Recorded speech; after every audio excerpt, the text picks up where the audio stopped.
வாங்கங்க. Ladies வந்து யார் யார் நீங்களே ஏர்ன் பண்ணுறீங்கன்னு சொல்லிட்டு சொல்லுங்கள். நானும் அப்படி தாங்க.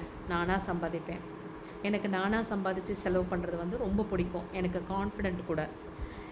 சரண்யா மேம் சொல்லுவாங்க தெரியுங்களா, லேடீஸ் வந்து ஒரு நாளைக்கு ரூபானாலும் சம்பாதிக்கணும்.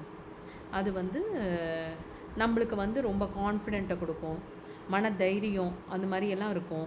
நம்மளா சம்பாதிச்சு நம்ம செலவு பண்ணுறதுங்கிறது வந்து ரொம்ப ஹாப்பியாக இருக்குங்க.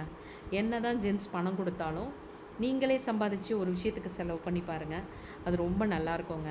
நான் முன்னாடி பார்லர் வச்சுருந்தேன். இப்போ பார்லருக்கு என்னால் போக முடியல. அதனால நான் இப்போயும் சும்மா இல்லைங்க. என்ன செய்கிறேன்னா, வீட்டிலே ஆயில் ப்ரிப்பேர் பண்ணி ஆயில் சேல் பண்ணிக்கிட்டு இருக்கேன். அப்புறம் பார்த்திங்கன்னா கவரிங் ஜுவல்ஸ் எல்லாம் வீட்டில் இருந்தே சேல் பண்ணிக்கிட்டு இருக்கேன். இதெல்லாம் வந்து எனக்கு ரொம்ப ஹாப்பியை கொடுக்குதுங்க.